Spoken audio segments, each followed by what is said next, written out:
ሰላም እንደምን አላችሁ ቤተሰቦቻችን። በዚህ ሰሞን ያገኘናቸው መረጃዎች ወደ እናንተ እናደርሳለን። ለዚህ ዩቲዩብ ቻናል አዲስ የሆናችሁ ሰብስክራይብ የምትለው ምልክት በመጫን ቤተሰብ ይሁኑ። ያላችሁን ሀሳብ አስተያየት በኮሜንት ሴክሽን ላይ ጻፉልን። ስላንተ የሚያውቁ ሰዎች፣ ስለ ቤተሰቦች የሚያውቁ ሰዎች፣ ዶክመንት እንደሌለ የሚያውቁ ሰዎች፣ ዘመድ እንደሌለ የሚያውቁ ሰዎች፣ ሞያ እንደሌለ የሚያውቁ ሰዎች፣ ገንዘብ እንደሌለ የሚያውቁ ሰዎች፣ ዕውቀት እንደሌለ የሚያውቁ ሰዎች አትችልም እያሉት ይጀምራል። እነሱ ሰሞኑ እጅግ በጣም አነጋጋሪ ከሆኑ ጉዳዮች ውስጥ ስለ ነብዩ ኢዩ ጩፋ እጅግ በጣም አነጋጋሪ የሆነ ጉዳይ ነው። ከአንድ ሳምንት በፊት ወደ ሐዋሳ ከተማ ላይ ሄዶ ኮንፈረንስ አዘጋጅቶ ነበር። ነብዩ ኢዩ ጩፋ ይህን ኮንፈረንስ አዘጋጅቶ ወደ ሐዋሳ ከተማ ሲገባ እጅግ በጣም አስገራሚ የሆነ አቀባበል ነው ወደ ሐዋሳ ከተማ ሲገባ የተቀበሉት።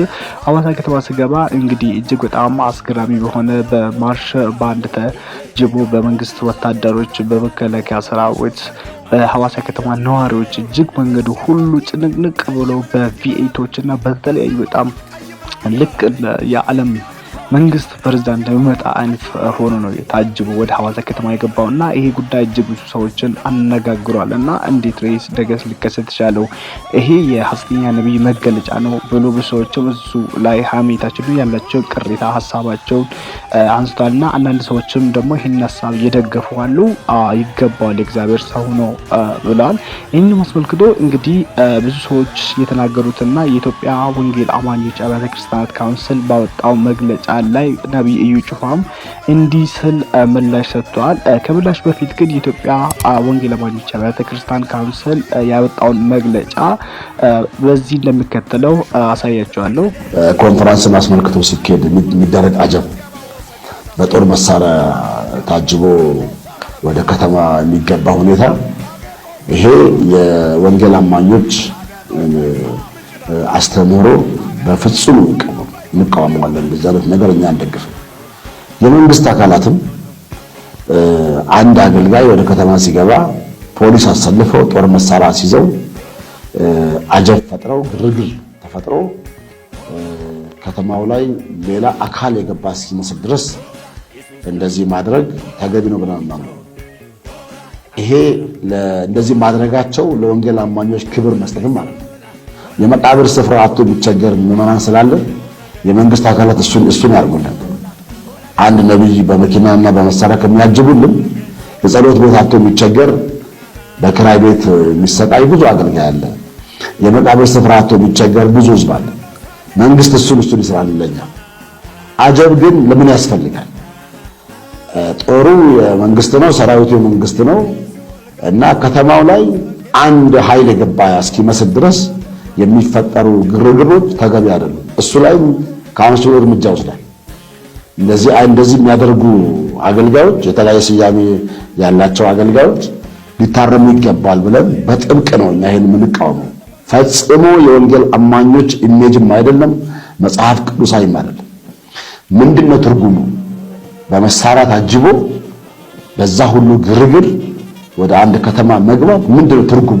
መጽሐፍ ቅዱሳዊ ቤኔፊቱ ቫልዩ ምንድነው? እንደሰማችሁት እንግዲህ የኢትዮጵያ ወንጌል አማኞች አብያተ ክርስቲያናት ካውንስል ባወጣው መረጃ ኢትዮጵያ ውስጥ እጅግ በጣም መቅበሪያ ቦታ ወይም ደግሞ ሰዎች የሚቀበሩበት ቦታ ያጡ ብዙ ማምለኪያ ቦታ ያጡ ቤተክርስቲያናት አሉ። ብዙ የተቸገሩ ቤተክርስቲያናት ያሉ አንድ ነብይ የተባለ ሰው ደግሞ እንዴት በዚህ ደረጃ በመንግስት ወታደሮች በማርሻል ባንድ ታጅቦ ወደ አንድ ከተማ ይገባል? ይሄ እጅግ በፍጹም የማይጠበቅ ነው። በፖሊስ ወይም በወታደር በታጀብ እጅግ ሌላ ነገር ነው። ምናልባት ጭንቀት ካለበት ወይም ደግሞ ፍርሃት ያለበት ሰው ነው እንደዛ የሚያደርገው እንጂ ከነብይ የማይጠበቅ ነገር ነው ስሉ እንግዲህ በቪዲዮ ላይ እንደተመለከታችሁት እነዚህ አይነት መረጃ ሰጥቷል። ነብዩ ኢዩ ጩፋም አክሎም እንዲህ ስል እሱም ምላሽን ሰጥቷል።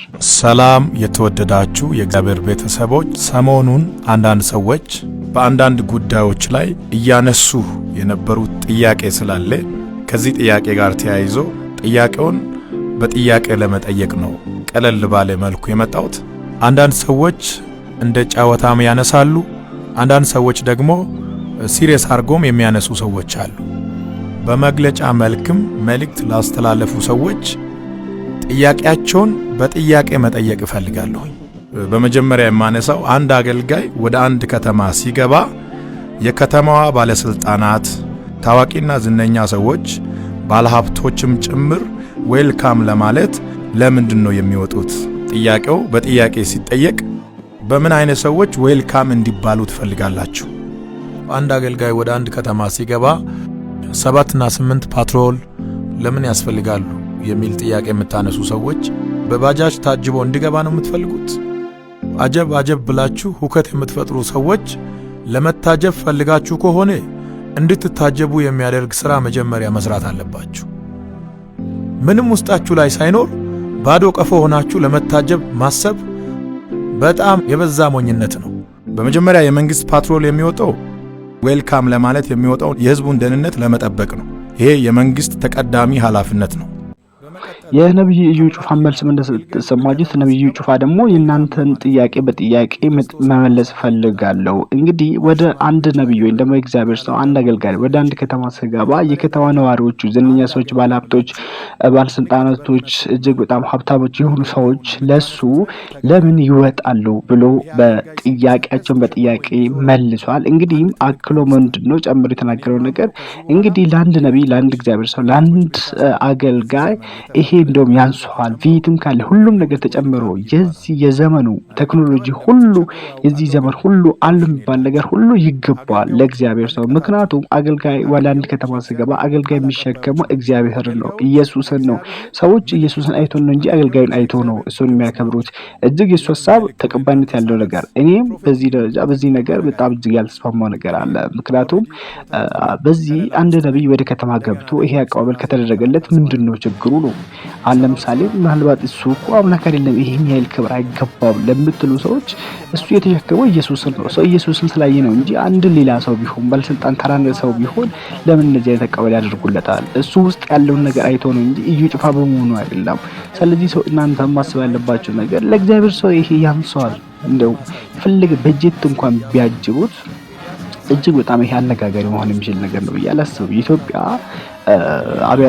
ወንጌል አማኞች አብያተ ክርስቲያናት ካውንስልም በዚህ ጉዳይ መግለጫ መውጣቱ እጅግ በጣም እኔ እንደ ቅናት ማስበው ነብዩ ጩፋም እንዳለው እናንተም መታጀብ ፈልጋችሁ ከሆነ ይህንን ነገር ቅሬታ እኔ ላይ የምታንሱት እናንተ እንድታጀቡ የሚያደርግ ስራ መስራት አለባችሁ። እኔ እሱ ሰርቼ ነው እንዲሁ ዝም ብላችሁ በቀፎ አታብሩ ብሎ በመልስ ብት እነሱ መልስ መስጠት ሞክረዋል። እና ይሄ በጣም እውነቱ የሚያስገርም ነው። ምናልባት የኢትዮጵያ ወንጌል አማኞች አብያተ ክርስቲያናት ስለ ዘይት የሚሸጡ ሰዎች ላይ ያወጣው በሐሰተኛ ነቢያቶች አንዳንድ ነገር ያለው በማስረጃ አስቀምጦ የተናገረው ነገር ምናልባት እውነት ሊሆን ይችላል። ዘይት የሚሸጡ ሰዎች ትደላላችሁ ብለው በሐሰተኝነት ሌላ ነገር የሚያደርጉ ነገሩ ነቢያቶች ላይ ይሄ እውነትም በወንጌልም በመጽሐፍ ቅዱስ ተቀባይነት የሌለው ነገር ነው። ነገር ግን እንደዚህ አቀባበል ተደረገ ብቻ በዚህ ተነስቶ ይሄ ቅናት ይመስላል። ይሄ የፐርሰናል ቅናት ነው መስለው እንጂ ይሄ ያን ያህል እየተጋነው በወንጀል ደረጃ ተወስዶ መንግስትም የራሱን እርምጃ እንዲወስድ የሚያስብል ነገር ነው ብዬ አላስብም።